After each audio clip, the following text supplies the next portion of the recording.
إن الحمد لله نحمده ونستعينه ونستغفره ونعوذ بالله من شرور أنفسنا ومن سيئات أعمالنا من يهده الله فلا مضل له ومن يضلله فلا هادي له وأشهد أن لا إله إلا الله وحده لا شريك له وأشهد أن محمدا عبده ورسوله أما بعد فإن خير الحديث كتاب الله وخير الهدي هدي محمد صلى الله عليه وسلم وشر الأمور محدثاتها وكل محدثة بدعة وكل بدعة ضلالة وكل ضلالة في النار. اللهم صل على محمد وعلى آل محمد كما صليت على إبراهيم وعلى آل إبراهيم إنك حميد مجيد.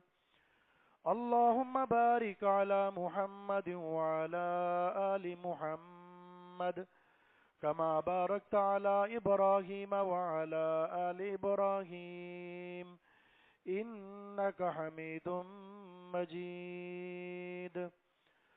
قال الله تبارك وتعالى في كلامه المجيد: فأعوذ بالله السميع العليم من الشيطان الرجيم من همزه ونفكه ونفسه. يا أيها الذين آمنوا اتقوا الله حق تقاته ولا تموتن إلا وأنتم مسلمون.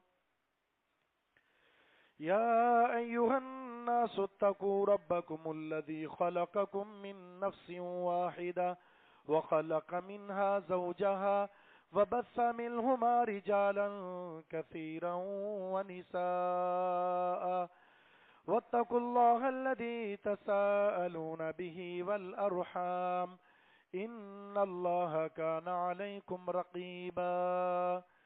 يا أيها الذين آمنوا اتقوا الله وقولوا قولا سديدا يصلح لكم أعمالكم ويغفر لكم ذنوبكم ومن يطع الله ورسوله فقد فاز فوزا عظيما. رب اشرح لي صدري ويسر لي أمري واحلل عقدة من لساني يفقهوا قولي. اللهم انفعنا بما علمتنا وعلمنا ما ينفعنا وزدنا علما. وقال تعالى في مقام آخر: كنتم خير أمة أخرجت للناس تأمرون بالمعروف وتنهون عن المنكر وتؤمنون بالله.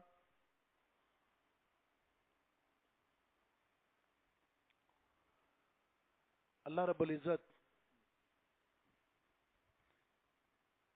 کہ ہم انسانوں پر ان گنت احسانات ہیں، انعامات ہیں، اکرامات ہیں. ان انعامات میں، احسانات میں، اکرامات میں سب سے بڑا انعام، فضل اور احسان اگر اللہ رب العزت نے کسی پر کیا ہے تو وہ اسے اسلام کی دولت سے نوازا ہے. یمنون علیک ان اسلموا،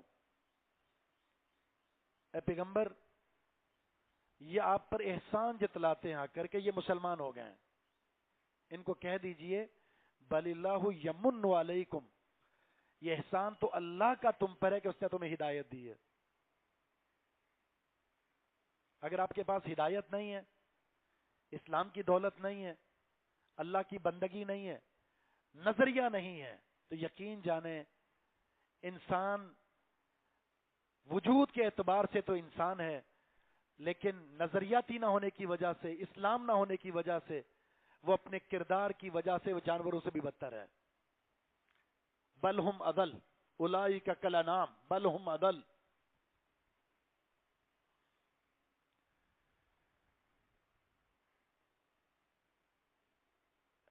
کیوں؟ یہ اسلام اللہ کی سب سے بڑی نعمت کیوں ہے؟ اس لیے کہ اللہ رب العزت نے انسان کو پیدا فرمایا، فرمایا وما خلقت الجن والانس الا لیعبدون، میں نے جنوں اور انسانوں کو اپنی بندگی کے لیے پیدا کیا ہے، محض اپنی بندگی کے لیے۔ قرآن میں بہت ساری نعمتوں کا ذکر ہے، زمین، آسمان، سورج، چاند، ستارے، یہ پھل، یہ ثمرات، یہ جمادات، یہ نباتات، الغرض بہت ساری نعمتوں کا ذکر کرنے کے بعد اللہ نے فرمایا یہ سب کچھ تمہارے لیے ہے، سب کچھ تمہارے لیے۔ لیکن یہ بندہ، تیری بندگی صرف میرے لیے ہونی چاہیے۔ ہم سے صرف ایک چیز کا تقاضا کیا ہے، ایک چیز کا، اور وہ ہے بندگی۔ اس کے لیے اللہ نے ہمیں اشرف بنایا، اپنے ہاتھ سے بنایا، احسن بنایا، سب سے مضبوط اور مستحکم مخلوق بنایا، فکر دی، سمجھ دی، اور اس راہ پر چلانے کے لیے اپنے مقدس بندوں کو، پیغمبروں کو بھیجا، کتابیں نازل کی، سلسلہ علم کا، سلسلے کا آغاز فرمایا اور اسے جاری رکھا، صرف اس لیے کہ بندے صحیح ٹریک پر رہیں، صحیح راہ پر رہیں، صراط مستقیم پر رہیں اور اللہ کی بندگی کے ساتھ جڑے رہیں۔ یہی کامیابی ہے۔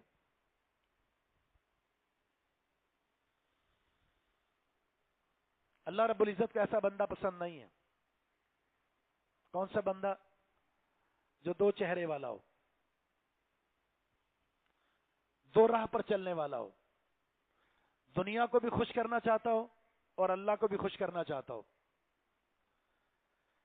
دنیا بھی کمانا چاہتا ہے، دنیا کے ساتھ بھی دل لگا رکھا ہے اور محبتوں کو قربان کیے جا رہا ہے، حلال اور حرام کا تمیز نہیں ہے، صرف عیش و عشرت کے لیے، اور چاہتا ہے جنت بھی مل جائے مجھے۔ وَمَن يَبْتَغِي غَيْرَ الْإِسْلَامِ دِينًا فَلَن يُقْبَلَ مِنْهُ، اسلام کے علاوہ کسی بھی راستے پر چل کر اگر آپ خوش ہونا چاہتے ہیں، خوش رہنا چاہتے ہیں، مفاد حاصل کرنا چاہتے ہیں، عزت چاہتے ہیں، تو اللہ رب العزت کو ہرگز یہ سودا منظور نہیں ہے۔ صبغۃ اللہ ومن احسن من اللہ صبغہ، اللہ کے رنگ میں رنگ جاؤ، اللہ کے رنگ سے بہتر کوئی رنگ ہے ہی نہیں، اور اللہ کا رنگ رضیت باللہ ربا وبالاسلام دینا وبمحمد نبیا، وہ اس میں موجود ہے کہ اللہ کو رب مان کر راضی ہو جاؤ، محمد صلی اللہ علیہ وسلم کو رسول مان کر راضی ہو جاؤ، اور دین اسلام کو اللہ رب العزت کا پیغام، اس کی شریعت مان کر راضی ہو جاؤ۔ وَرَضِيتُ لَكُمُ الْإِسْلَامَ دِينًا، اس پر سمجھوتا نہیں ہو سکتا۔ آپ ظلم برداشت کر لیں گے، تکلیف برداشت کر لیں گے، مصائب کو سہ لیں گے، مشکلات برداشت ہو سکتی ہیں، لیکن یہ جو نظریہ ہے، یہ جو فکر ہے، یہ جو اسلام ہے، یہ جو ہدایت ہے، جو شریعت ہے، جو پیغام ہے، جو رسول اللہ صلی اللہ علیہ وسلم دین لے کر آئے ہیں، اس پر سمجھوتا نہیں ہو سکتا۔ اللہ کے رسول نے جب دعوت کا آغاز کیا تھا تو رسول اللہ صلی اللہ علیہ وسلم کی دعوت میں رکاوٹیں ڈالی گئی تھی، اور آپ کے سامنے ایک سمجھوتا پیش کیا گیا تھا۔ آپ دعوت دیں، اپنے رب کی طرف دعوت دیں، ہم نہیں روکیں گے، بس ایک معاہدہ ہم سے کر لیں کہ ہم اپنے معبود کی عبادت کرتے ہیں، تم اپنے معبود کی عبادت کرو، ہم تمہیں نہیں چھیڑیں گے، تم ہمیں نہیں چھیڑنا، یا ہم تمہارے معبود کی بھی عبادت کریں گے، لیکن شرط یہ کہ تم نے بھی ہمارے معبود کی عبادت کرنی ہے۔ ایک سال تم لے لو، ایک سال ہم لے لیتے ہیں، کچھ وقت تم لے لو، کچھ وقت ہم لے لیتے ہیں، یا دونوں کے معبود ایک دوسرے کی عبادت کرتے رہیں، چھیڑنا نہیں ہے، یا پھر معاہدہ کر لیتے ہیں ایک دوسرے کا ساتھ دیں گے۔ اللہ رب العزت نے اس دو نمبری، اس منافقت، اس ایسی پالیسی جس کی وجہ سے آپ اپنے مفادات کو حاصل کرنا چاہتے ہیں، اس کے رد کے لیے سورۃ الکافرون نازل فرما دی۔ قل یا ایھا الکافرون لا اعبد ما تعبدون ولا انتم عابدون ما اعبد، پوری سورت لکم دینکم ولی دین اختتام ہے۔ ان کفار کو واضح پیغام دے دو، میں تو عبادت نہیں کروں گا اس کی جس کی تم عبادت کر رہے ہو، ایسے کیسے ہو سکتا ہے؟ میں اللہ کو رب مان لوں، اس کو معبود مان لوں، اس کی شریعت کو مان لوں، اس کے سامنے جھکنے والا بن جاؤں، اور تمہارے معبودان باطلہ کو بھی تسلیم کر لوں، اور یہ یقین ہے کہ تم اس کی عبادت نہیں کرو گے جس کی بندگی کی میں دعوت دے رہا ہوں، کیونکہ تمہیں اپنے معبودان باطلہ سے شدید محبت ہے۔ پھر آخری بات کیا ہے؟ تمہارے لیے تمہارا دین، میرے لیے میرا دین۔ لیکن یہ بات نہیں ہوگی اپنا مذہب چھوڑو نا، دوسروں کو چھیڑو نا، جو غلط ہے اسے غلط کہا جائے گا۔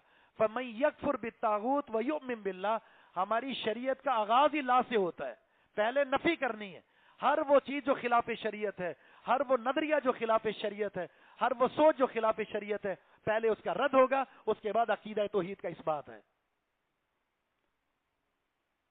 یہ تو نہیں ہے کہ آپ کرتے چلے جائیں اور آپ کے معاشرے میں آپ کے دائیں بائیں اور آپ خود کچھ غلط کام بھی کر رہے ہیں تو آپ کا وہ مثبت کام اس غلط کام کی وجہ سے صفر ہو جائے گا۔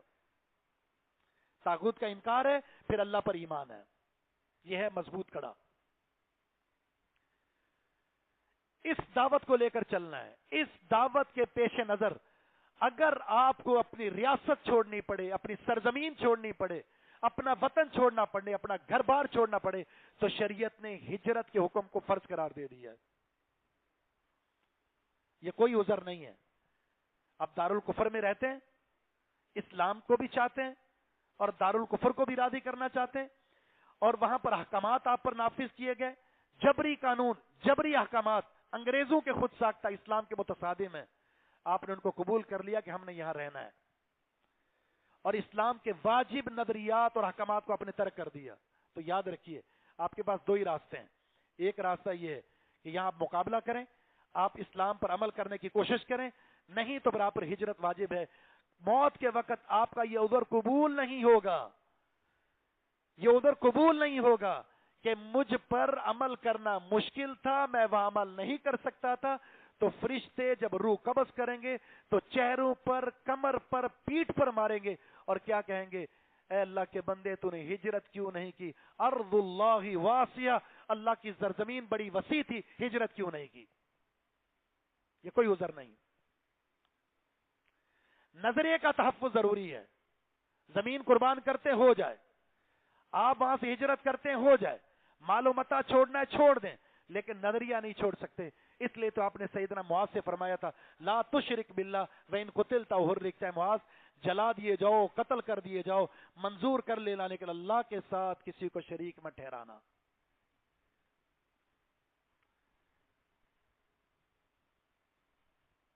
اسلام کی تاریخ ہجرت سے بھری ہوئی ہے، انبیاء کی تاریخ ہجرت سے بھری ہوئی ہے۔ ہمارے ہاں بھی 14 اگست کو جو ہجرت ہے پاکستان کی طرف، اس خطے کی طرف، نظریاتی بنیاد پر، ایک ایسی ریاست جس میں ہم اللہ رب العزت کے ساتھ کیے ہوئے عہد کا، نظریے کا پریکٹیکل کر سکے آزادانہ طور پر، اس بنیاد پر قربانیاں دی گئی اور یہ ریاست حاصل کی گئی تھی، اور اس میں خوشی منائی جاتی ہے، اس میں اظہار محبت کیا جاتا ہے، اسی عقیدے کا اظہار ہے، اسی ہجرت کو یاد کیا جاتا ہے۔ تو میں یہاں پر آپ کے سامنے 4 ہجرتوں کا ذکر کروں گا جو اسلام اور نظریے کے بنیاد پر انبیاء نے کی،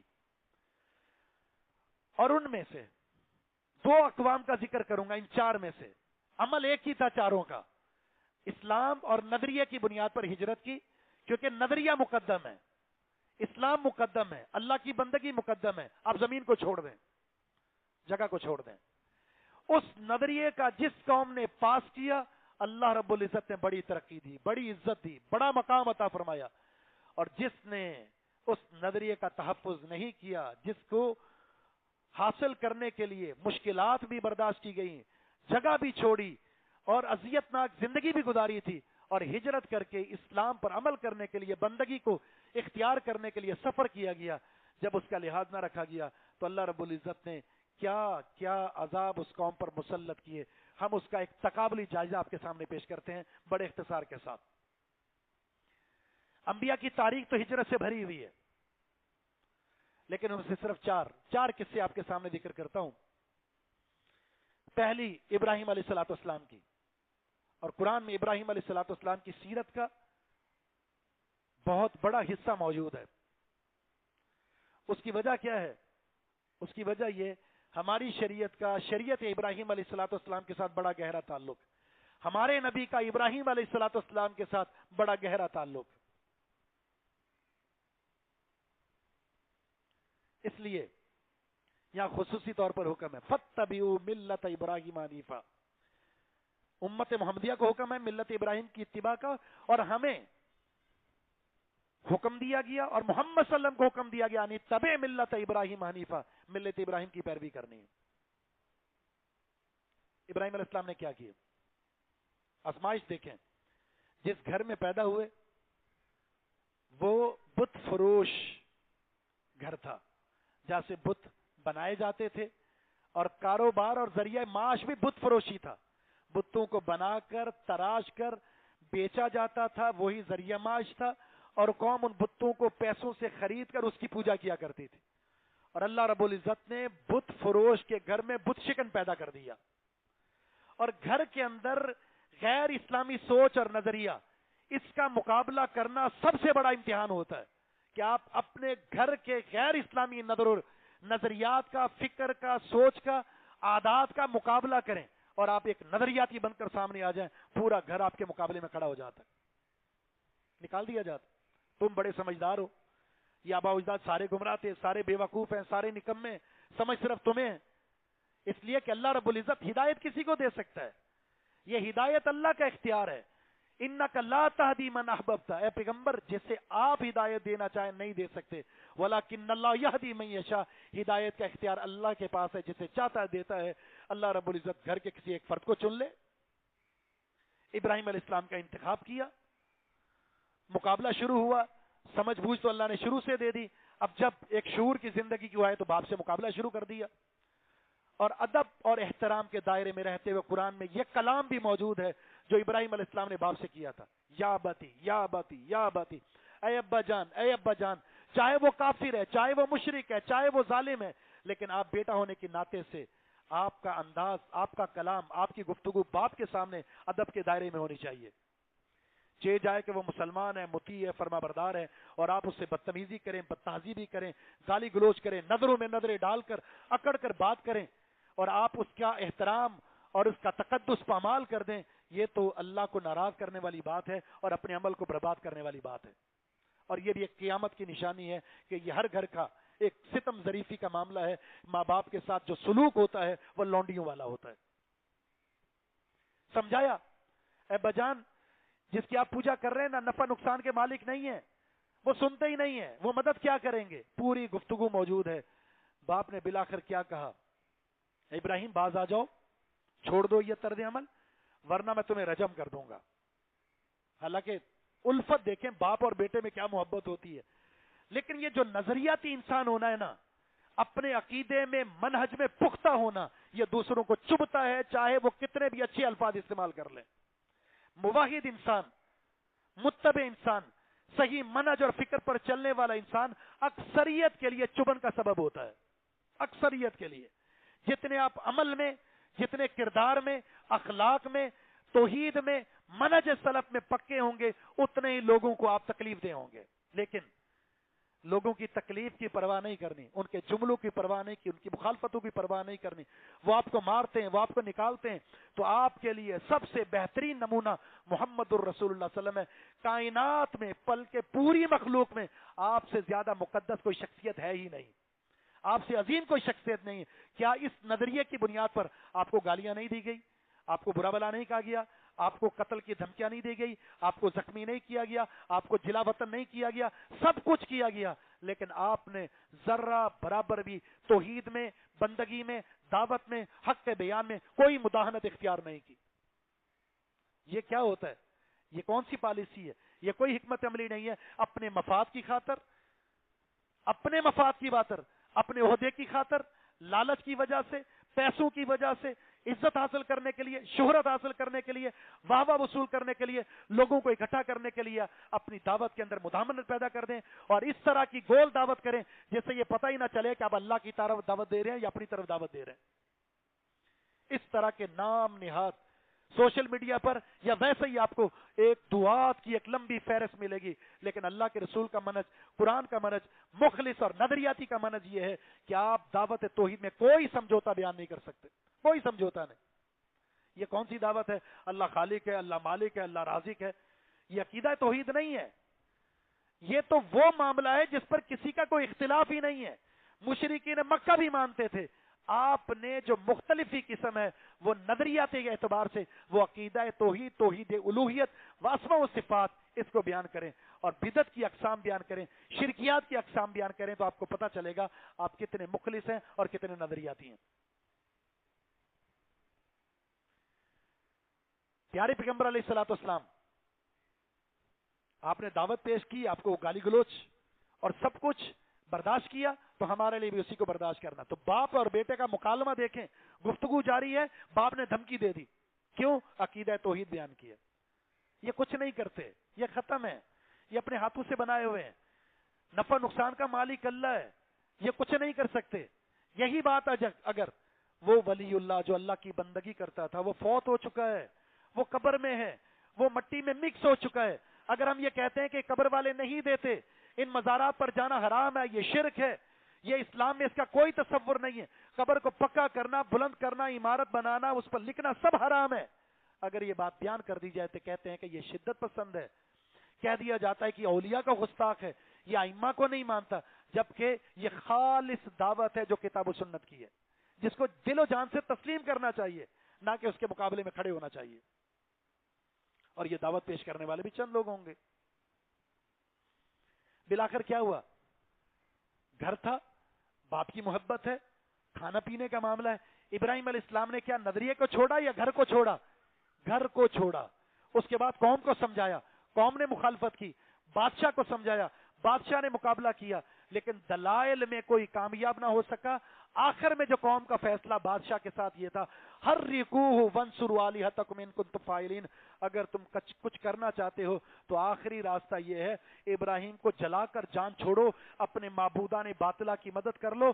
اگر تم کچھ کرنا چاہتے ہو تو بس یہی راستہ ہے، کیونکہ دلائل کے میدان میں ان کو ہرایا نہیں جا سکتا، جلا کر ختم کر دو قصہ۔ اللہ کے رسول کے بارے میں بھی یہی تھا، دلائل میں نہیں ہرا سکے، آپ کی جو بات تھی وہ عقلاً و نقلاً عقل میں آنے والی تھی، جو غور و فکر سے سنتا تھا آپ کا فدائی ہو جایا کرتا تھا، آپ کا شدائی ہو جایا کرتا تھا۔ آخر میں انہوں نے کیا منصوبہ بنایا؟ جان چھڑانی ہے تو اس نبی کو قتل کر دو۔ اور آج کے دور میں بھی اگر کوئی حق گوئی کرتا ہے تو اس کو ختم کرنے کا یہی راستہ ہے کہ اس کو ختم کر دیا جائے، ورنہ اس کی زبان سے نکلنے والا حق لوگ اس پر فدا ہو جائیں گے، لوگ اس کی دعوت کو قبول کر رہے ہیں، یہ حق پھیلتا رہے گا، اس کو ختم کر دیا جائے۔ یہ ایک پرانا سلسلہ ہے۔ ابراہیم علیہ الصلوۃ والسلام نے اس کے بعد بھی عقیدہ توحید کو بیان کرنے میں، نظریے کو بیان کرنے میں کوئی سمجھوتا نہیں کیا۔ جلا دو، بڑی آگ ڈالی گئی، منجیک میں ڈال کر ابراہیم علیہ السلام کو آگ میں پھینکا گیا۔ آپ دین کے ساتھ جڑے رہے، عقیدے کے ساتھ جڑے رہے، اللہ کے ساتھ وفاداری کی۔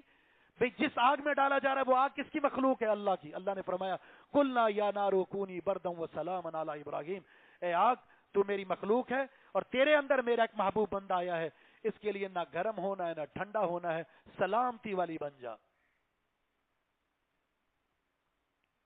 شکست فاش ہوئی، ابراہیم علیہ السلام کامیاب ہو گئے، ہجرت کر لی، علاقہ چھوڑ دیا، گھر چھوڑا، قوم چھوڑی، سب کچھ چھوڑ دیا، نظریے کو نہیں چھوڑا۔ آپ جانتے ہیں بڑے امتحانات آئے، لیکن ابراہیم علیہ السلام نے اور ان کے ماننے والوں نے ابراہیم علیہ السلام کا ساتھ دیا۔ ابراہیم علیہ السلام اپنے منہج سے 1% بھی پیچھے نہیں ہٹے، اور اللہ نے آخر میں امتحان لینے کے بعد نتیجہ کیا بتایا؟ انی جاعلک للناس اماما، اے ابراہیم ہم نے تیرے لیے امامت کا منصب مقرر کر دیا ہے، آج کے بعد جتنے نبی آئیں گے وہ سارے کے سارے نبی، انبیاء علیہ السلام کا یہ سلسلہ ابراہیم علیہ السلام کے ساتھ جڑے گا۔ جد الانبیاء کسے کہا جاتا ہے؟ ابراہیم علیہ السلام۔ ہجرت کر لی، علاقہ چھوڑ دیا، نظریہ نہیں چھوڑا۔ دوسرے پیغمبر موسیٰ علیہ السلام فرعون کے پاس گئے، موسیٰ علیہ السلام، ہارون علیہ السلام، اللہ نے فرمایا فأتیا، پورا ایک سلسلہ ہے، پورا ایک طویل داستان ہے۔ فقولا انا رسول رب العالمین، جا کر کہو ہم رب العالمین کی طرف سے رسول بن کر آئے ہیں۔ رب العالمین اس لیے کہا، فرعون دعویٰ کرتا تھا انا ربکم الاعلی، ایک نظریہ اس کا تھا۔ موسیٰ علیہ السلام کا فرعون کے پاس جانا دو مقاصد کے لیے تھا۔ ایک مقصد عقیدہ توحید کے نظریے کا پرچار کرنا، جو ایک طاغوت تھا اس طاغوت سے ٹکر لی اور اسے کیا کہا، تو کہتا ہے انا ربکم الاعلی، جبکہ رب العالمین کی طرف سے رسول بن کر میں آیا ہوں، تو رب العالمین ہے۔ اس نے کہا وما رب العالمین، رب العالمین کون، وہ تو میں ہوں۔ پھر ابراہیم علیہ السلام نے پورا موسیٰ علیہ السلام نے تعارف کروایا، رب المشرق والمغرب، یہ مشرق کا رب، مغرب کا رب، اور مختلف قسم کے ان کے عقلی دلائل دے کر رب العالمین کا تعارف بیان کیا۔ فرعون نے اپنے حامیوں سے کہا ان رسولکم الذی ارسل الیکم لمجنون، یہ تمہارا رسول جو تمہاری طرف بھیجا گیا ہے یہ مجنون لگتا ہے، مجنون لگتا ہے۔ نبی کا استہزاء شروع کر دیا۔ ایک نظریہ یہ، حالانکہ وہ سرکش، ظالم، علو فی الارض کا دعویٰ کرنے والا اور ظلم و بربریت کی داستان رقم کرنے والا، موسیٰ علیہ السلام گھبرائے نہیں، حق بیان کر دیا۔ یہی اہل توحید کی صفت ہے، لا یخافون لومۃ لائم، اللہ کے طرف بلانے میں، دعوت حق بیان کرنے میں کسی ملامت کرنے والے کی ملامت پر انہیں کوئی خوف نہیں ہوتا۔ اعلیٰ جہاد بھی تو یہی ہے نا، کسی ظالم جابر کے پاس کلمہ حق بیان کر دیں آپ، کر دیا۔ دوسرا مقصد کیا بیان کیا، ان ارسل معنا بنی اسرائیل، بنی اسرائیل ہمارے ساتھ بھیجو، اسے آزاد کر دو، تو نے بنی اسرائیل کو غلام بنا رکھا ہے۔ ابت بنی اسرائیل، اپنا غلام بنا رکھا ہے۔ آزادی، قوم کی آزادی چاہتا ہوں میں، انہیں یہاں سے لے کر نکلوں گا، ہم ہجرت کریں گے۔ کیا ہوا، فرعون نے انکار کر دیا، نہ تیری دعوت کو مانتے نہ بنی اسرائیل کو آزاد کریں گے۔ اللہ نے کیا کہا، فَأَسْرِ بِعِبَادِي لَيْلًا إِنَّكُمْ مُتَّبَعُونَ، اے موسیٰ یہاں سے ہجرت کرنی پڑے گی، اب رات کو اپنی قوم کو بیدار کرو، چوکنا کر دو، مستعد کر دو، اور رات کے پہر میں نکل پڑو۔ اور یہ یاد رکھنا، گھبرانا نہیں، إِنَّكُمْ مُتَّبَعُونَ، تمہارا پیچھا کیا جائے گا۔ فرعون فوج کے ساتھ، لشکر کے ساتھ تمہارے پیچھے آئے گا، تو اس لیے پہلے سے آگاہ کر رہے ہیں کہ گھبرانا نہیں ہے اور نکل پڑنا۔ موسیٰ السلام نکل گئے، یہ ہجرت ہے، قوم کو لے کر نکلے، قوم کو آزاد کروایا، سمندر کے پاس پہنچے، راستہ بند، پیچھے فرعون ہے۔ قوم نے کہا موسیٰ کہاں لے آئے، ہم تو پریشان ہیں، ہم تو مصیبت میں پھنس گئے۔ کہا ان معی ربی سیہدین، میرا رب میرے ساتھ ہے، وہ راستہ ضرور دکھائے گا۔ اللہ نے سمندر کو پھاڑ دیا، سمندر میں راستہ بنایا، موسیٰ علیہ السلام نکل کر اس طرف، بنی اسرائیل اس طرف، فرعون خالی راستہ دیکھتا ہوا بیچ میں آیا اپنے لشکر کے ساتھ، وہ فرعون اس پانی میں غرق ہوا۔ اللہ نے بنی اسرائیل کو نجات دے دی، اور کیا فرمایا، وَأَنْجَيْنَاكُمْ مِنْ عَدُوِّكُمْ، ہم نے تمہیں تمہارے دشمن سے نجات دے دی۔ وَأَنْجَيْنَا مُوسَىٰ وَمَن مَّعَهُ أَجْمَعِينَ، ہم نے موسیٰ اور موسیٰ کے ساتھ بنی اسرائیل کو ہم نے نجات دے دی۔ ثُمَّ أَغْرَقْنَا الْآخَرِينَ، اور جو پیچھے لشکر تھا اس کو ہم نے غرق کر دیا۔ بہت بڑی کامیابی تھی، بہت بڑی کامیابی، ایک یہ ہجرت، ایک یہ کامیابی تھی۔ اور اس کے بعد تیسرے پیغمبر امام الانبیاء محمد الرسول اللہ صلی اللہ علیہ وسلم، آپ جانتے ہیں دعوت کا آغاز ہوا مکہ میں، جو ظلم، جو ستم وہاں ڈھائے گئے آپ پر ایمان لانے والوں کے ساتھ، اس کی ایک داستان ہے، کفار نے داستان رقم کی، انتہا درجے کے ظلم۔ اللہ کے رسول نے خواتین کو اور مردوں کو نمبر ایک ہجرت کرنے کا حکم دیا، وہ حبشہ کی طرف گئے۔ اس کے بعد پھر اللہ کے رسول کو ہجرت کا حکم ملا، آپ صحابہ کرام کے ساتھ مدینہ آ گئے۔ آپ نے بیت اللہ کو جاتے ہوئے کیا کہا تھا، خطاب کیا، اے بیت اللہ، اے اللہ کے گھر، اس زمین پر، اس کائنات پر سب سے مقدس گھر تو ہے۔ اللہ کی قسم اگر یہ قوم مجھے نکلنے پر مجبور نہ کرتی، میں تیرے علاوہ کسی اور جگہ رہنا پسند ہی نہ کرتا۔ کیوں نکلے، کس وجہ سے نکلے، صرف نظریاتی بنیاد پر۔ عقیدہ توحید کا تحفظ ضروری ہے، ایمان باللہ ضروری ہے، اسلام ضروری ہے۔ گھر چھوڑنا پڑے چھوڑ دیں، خاندان چھوڑنا پڑے چھوڑ دیں، جگہ چھوڑنی پڑے چھوڑ دیں، لیکن نظریہ، عقیدہ اور اسلام جو اللہ کا بہت بڑا احسان ہے، اگر آپ کو مل جائے پھر اس کا تحفظ ضروری ہے۔ پھر یہ نہیں چھن سکتا، سب کچھ چھوڑ سکتے ہیں لیکن اسلام کو اپنے دامن سے جدا نہیں کر سکتے۔ مدینہ پہنچ گئے، پھر ایک کامیابیوں کا سفر ہے، اور یہی بات اس پاکستان کے معرض وجود میں آنے کا سبب بنی ہے۔ ایک ہجرت یہ تھی اس پاکستان کی طرف، انگریزوں کا کالا قانون جب جبرن اس بر صغیر میں ہندوستان میں مسلط کیا جانے لگا. مسلمانوں کو فکر لاحق ہوئی یہ کالا قانون جبرن جو ہم مسلمانوں پر مسلط کیا جا رہا ہے اسے قبول نہیں کریں گے. بالآخر یہ ایک تحریک بنی, تحریک نظریے کی بنیاد پر, اور یہ اسلامی ریاست ہمیں حاصل ہوئی ایک پاکیزہ نظریے کے ساتھ. اور اس کے پیچھے بزرگ کی ایک لمبی داستان ہے قربانیوں کی, مال و متاع, جگہ, خاندان, بچے قربان کیے, بچیاں قربان کی, خود قربان ہوئے, اور یہ پاکیزہ ریاست ہجرت کی صورت میں, نظریے کی صورت میں ہمیں حاصل ہوئی. بس آخری خلاصہ یہ 4 مثالیں آپ کے سامنے دی ہیں ہجرت کی, ابراہیم علیہ السلام, موسیٰ علیہ السلام, محمد صلی اللہ علیہ وسلم, اور یہ جو ریاست جس کے آج ہم باجے بجا رہے ہیں. 2 ریاستیں, 2 قومیں برباد ہو گئی, 2 قومیں برباد ہوئی, ذلت اور رسوائی کا شکار ہوئی, اور 2 کو اللہ نے ترقی عطا فرما دی. ابراہیم علیہ السلام اور ان کے ساتھی سرخرو ہوئے اس لیے کہ اللہ سے کیے ہوئے وعدے کے لحاظ رکھا, وفاداری کی, اس میں کوئی سمجھوتا نہیں کیا. اسلمت لرب العالمین. دوسرا ریاست مدینہ محمد صلی اللہ علیہ وسلم نے قائم کی, اسلام نافذ کیا, مساجد بنائی, نظام عدل قائم کیا, معاشرتی معاملات, حقوق العباد, حقوق اللہ, اس کا پرچار کیا, اور اسلام کی ترقی کے لیے آپ نے دونوں طریقے اختیار کیے, خطوط لکھ کر بھی اسلام کی دعوت دی اور فوج بھی تیار کی. اسلام کے پیغام کو آگے بڑھانے کے لیے آپ نے یہ پاکیزہ ریاست قائم کر کے وفاداری کی, اور وہ نظام آج بھی کسی حد تک, کافی حد تک موجود ہے. نہ عقیدہ توحید میں کوئی سمجھوتا ہے, نہ سنت کے معاملات میں کوئی سمجھوتا ہے. آج امن, ترقی اور کامیابی کی منزلوں کو وہ ریاست طے کر رہی ہے. اور اس کے مقابلے میں 2 قومیں, ایک ہے بنی اسرائیل. بنی اسرائیل نے کیا کیا, کامیابی اتنی بڑی, فرعون سے نجات اور ظلم و ستم سے نجات. موسیٰ علیہ السلام ابھی تورات کو لینے کے لیے گئے ہیں, قوم کو ایک جگہ چھوڑا ہے, قوم نے بچڑے کی پوجا شروع کر دی, شرک میں چلے گئے. تورات ملی, اللہ کا بہت بڑا انعام تھا. اللہ نے اس کتاب کو ہدن و نورن کہا ہے, یہ ہدایت کا سرچشمہ تھی, یہ نور تھا. لیکن اس کتاب کو تحریف کر کے اپنے ہاتھوں سے بدل ڈالا, لکھ کر اپنے ہاتھوں سے کہتے تھے ہوا من عند اللہ, یہ اللہ کی طرف سے ہے. تورات کے احکامات کو چھپایا, تعویلات کی, تحریفات کی, اور وہ کام کیے جو کتاب اللہ کے خلاف تھے. حتیٰ کہ کچھ مثالیں قرآن میں دی گئی ہیں, ہفتے کے دن مچھلی پکڑنے سے منع کیا. تعویل کیا کی, ہفتے کے دن جال لگاتے تھے, اتوار کو پکڑ لیا کرتے تھے. اس قوم پر چربی حرام کر دی گئی, چربی کا استعمال نہیں کر سکتے, حلال جانوروں کی بھی, تو انہوں نے چربی کو پگھلا کر آئل بنا کر کھانا اور بیچنا شروع کر دیا. بہت ساری چیزیں ایسی اس میں تعویلات کے ساتھ وہ سلسلے شروع کر دیے.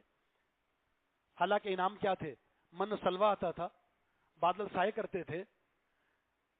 اللہ نے ایک جگہ فرمایا اس بستی میں داخل ہونا ہے, اور ہتتن کہتے ہوئے اس بنی اسرائیل قوم نے لفظ کو بدل دے دیا, ہنتتن کہنے کا, اے اللہ ہمیں گندم چاہیے.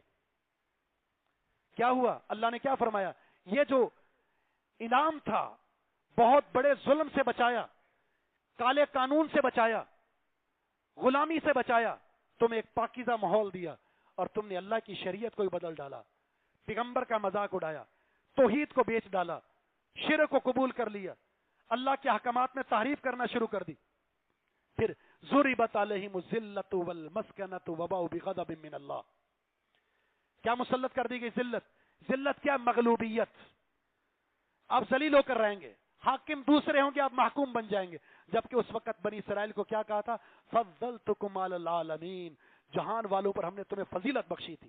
فضیلت کیوں چنی, اس لیے کہ جب آپ عقیدہ توحید کو چھوڑیں گے, دین اسلام کو چھوڑیں گے, دین کو بیچنے لگ جائیں گے, حق کو چھپانے لگ جائیں گے, تحریف کرنے لگ جائیں گے, تو پھر آپ کا مقدر یہ ہے کہ آپ مغلوب اور ذلیل ہو کر رہیں گے. دوسرا جرم, دوسرا ان پر جو عذاب مسلط ہوا وہ مسکنہ, آپ کی اقتصادی حالت کو اللہ بدتر کر دے گا, اور بدتر کر دیا. من و سلوا آتا تھا, پھر ان کو کیا ملا, ککڑی. ان کو کیا چاہیے تھا, سبزیاں. ان کو کیا چاہیے تھا, دالیں. جبکہ میٹھی اور نمکین اللہ رب العزت کی طرف سے بغیر محنت کے یہ انعامات کا ایک سلسلہ جاری تھا. بادل سایہ کیا کرتے تھے, بڑی ترقی تھی, بڑا امن تھا. اللہ نے بنی اسرائیل پر 9 قسم کے عذاب مسلط کیے, ان میں سے ایک ہے اقتصادی بدترین حالت ان پر مسلط کر دی. بھوکے اور پیاسے ہو گئے. کیوں, اللہ کے اس انعام کو, اللہ سے کیے ہوئے اس وعدے کو, اس نظریے کو قربان کر دیا. ایک ریاست ہم ہیں, ہجرت کی تھی, نظریہ بہت اچھا تھا, ریاست آج بھی موجود ہے, وہ نظریے کی بنیاد پر. لیکن آج تلک اس نظریے کا تحفظ نہیں کیا گیا، بلکہ اس وقت سے لے کر آج تک یہاں قوم میں میڈیا، اخبارات، رسائل، این جی اوز مسلط کر دی گئی ہیں صرف اسلامی نظریات کو تباہ کرنے کے لیے۔ الہاد کی کثرت ہے یا نہیں؟ یہاں تحریف، قرآن میں تحریف ہوتی ہے یا نہیں ہوتی؟ بلکہ ایسے لوگ اسلام کے نام پر موجود ہو جو اس قرآن کو نہیں مانتے کہ یہ قرآن ہمارا نہیں ہے، اس قرآن میں تعریف ہو چکی ہے۔ ایسی لوگ موجود ہیں، ایسی جماعتیں ہیں یا نہیں جو کہتے ہیں کہ حدیث کو ہم نہیں مانتے، حدیث کو نہیں مانتے؟ ایسے لوگ ہیں یعنی جو کہتے ہیں ہم صحابہ کو نہیں مانتے، ایسے لوگ ہیں جو کہتے ہیں کہ ہم نبی کو خاتم النبیین نہیں مانتے، ہے نا اس قوم میں؟ اور پھر ہر شہر کے اندر کوئی ایسا علاقہ نہیں ہے جہاں شرک اڈا قائم نہ ہو، مزار نہ بنا ہو، اور وہ بھی سرکاری سرپرستی میں۔ نماز اسلام کا بنیادی رکن ہے، میرے اور آپ کے مسلمان ہونے کی بنیادی نشانی نماز ہے۔ نماز پڑھنے والے کتنے؟ آٹے میں نمک کے برابر۔ کہاں ہے نظریہ؟ ہم تو پریکٹس کے لیے، ہمارے بڑوں کی آج بھی وہ سنہری الفاظ میں، یہ تاریخ میں یہ الفاظ لکھے ہوئے ہیں، اسلام کی پریکٹس کے لیے، نظریے کے تحفظ کے لیے ایک آزاد ریاست چاہیے۔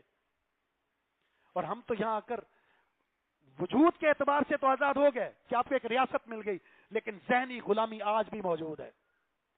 نظام تعلیم میں انگریز رائج ہیں، غالب ہیں۔ نظام عدل میں آج بھی ہماری عدالتوں کے اندر جو قانون ہے وہ کتاب و سنت کے مطابق نہیں ہے کہ قرآن کی آیت کے مطابق آپ کا فیصلہ کیا جاتا ہے، حدیث کے مطابق فیصلہ کیا جاتا ہے۔ فلاں عدالت نے، انگریز کی عدالت نے اس میں یہ فیصلہ دیا تھا، لہذا یہ فیصلہ دیں گے۔ اقتصادی حالت کیا ہے آپ کی؟ آپ آزاد ہیں؟ کوئی کہہ سکتا ہے آزاد ہیں؟ آپ غلام ہیں، آپ بک چکے ہیں یہودیوں کے ہاتھ، سود پر ہے آپ کی معیشت، امن و سلامتی کے لیے آپ ترستے ہیں۔ اور آج ہمیں ایک ایسا حاکم چاہیے جو کتاب و سنت کے مطابق شریعت کو لے کر چلے، لیکن ہم شریعت پر چلنا نہیں چاہتے۔ چھوٹے سے لے کے بڑا کرپشن میں مبتلا ہے، جہاں جس کو جو موقع ملتا ہے وہ لوٹ مار کرنے کی کوشش کرتا ہے، چاہے وہ ٹھیلے والا ہو، چاہے وہ ایک ٹھیلے والا ہو، چھوٹی دکان والا ہو، وہ بھی ڈاکہ ڈالنے کی کوشش کرتا ہے۔ ملاوٹ ہے، دھوکہ ہے، فراڈ ہے، قبضہ ہے، دو نمبری ہے۔ جب ہمارا مجموعی معاملہ یہ ہے، اخلاقی پستی کا شکار ہے، تو ہمیں فرشتہ حاکم کبھی نہیں مل سکتا۔ نظریے کا تحفظ ضروری ہے، اور وہ نظریہ یہ ہے سب کچھ قربان کر دیں گے، اسلام کو قربان نہیں کر سکتے۔ من تشبہ بقوم فہو منہم، جو جس کی مشابہت اختیار کرتا ہے وہ ان میں سے ہوگا۔ میں اپنی شکل اسلامی نہیں بنانا چاہتا، اپنے لباس کو اسلامی نہیں بنانا چاہتا، اپنے رزق حلال کو اسلامی نہیں بنانا چاہتا، گھر کے ماحول کو اسلامی نہیں بنانا چاہتا، گھر والوں کا پردہ اور اسے اسلامی نہیں بنانا چاہتا۔ فکر وہ نہیں ہے، سوچ وہ نہیں ہے، وہ دعوت وہ نہیں ہے، وہ نظریہ وہ نہیں ہے، وہ چال چلن وہ نہیں ہے، تو مجھے بتائیے کہاں سے خوشحالی آئے گی، کہاں سے امن آئے گا، کہاں سے ترقی ملے گی؟ اسلام کی طرف پلٹنا ہوگا، واپس آنا ہوگا۔ واقعتاً ریاست مدینہ کی سوچ اور فکر اور چال، اس کے مطابق چلیں گے تو کامیابی ہے، نام سے نہیں کام سے بڑھنا ہوگا۔ آج ہم حقوق اللہ، حقوق العباد، اس میں پیچھے کیوں ہیں؟ اس کی وجہ، سب سے بنیادی وجہ یہ ہے، آخری بات بیان کر کے اپنی بات کو ختم کرتا ہوں۔ جب تک اسلام کے نفاذ کی عملی طور پر ہم دعوت اور عمل کی طرف آگے نہیں بڑھیں گے تو کسی چیز کا تحفظ ممکن نہیں ہے، کسی چیز کا۔ آپ یہ سمجھتے ہیں کہ ہماری ریاست میں حدود اللہ نافذ کیوں نہیں ہوتی؟ اس لیے کہ پریشر ہے، یہاں پر بھی انگریزوں کا پریشر ہے۔ ہم آپ کی یورپی منڈیوں تک رسائی نہیں دیں گے، حاکم بھی وہاں سے مسلط، وزیر خزانہ بھی وہاں سے مسلط، بڑے بھی وہاں سے مسلط، جو کہیں گے وہ ہوگا، تو آپ آزاد نہیں ہیں۔ تو یہ باجے بجانا، یہ جھنڈے لگانا، یہ اس میں اگر آپ یہ سمجھتے ہیں کہ آپ آزاد ہیں تو اپنے آپ کو آپ یوں سمجھے کہ خوش فہمی میں مبتلا کر رہے ہیں۔ یہ ریاست ہماری ریاست ہے، ہمیں اس سے محبت ہے، دل و جان سے محبت ہے، کیونکہ ہم اس پر اپنے نظریے کا صحیح معنوں میں پرچار کر سکتے ہیں۔ تو ہمیں واپس آنا ہوگا اس نظریے کی طرف جس نظریے کے لیے بڑوں نے قربانیاں دی تھی۔ اسلام سے محبت کیجئے، یہ اللہ کے گھر، اسلام کے قلعے ہیں، مساجد، انہیں آباد کیجئے، 5 وقتہ نمازی بنیے، قرآن کو پڑھیے، سیرت صحابہ کو پڑھیے، سیرت رسول کو پڑھیے، سیرت عمر فاروق رضی اللہ تعالیٰ عنہ کو پڑھ لیجئے۔ اسلام کے سب سے بیسٹ خلیفہ جنہوں نے دنیا کے اندر اسلام کا پرچم لہرایا، جتنی خدمت اسلام کی انہوں نے کی ہے،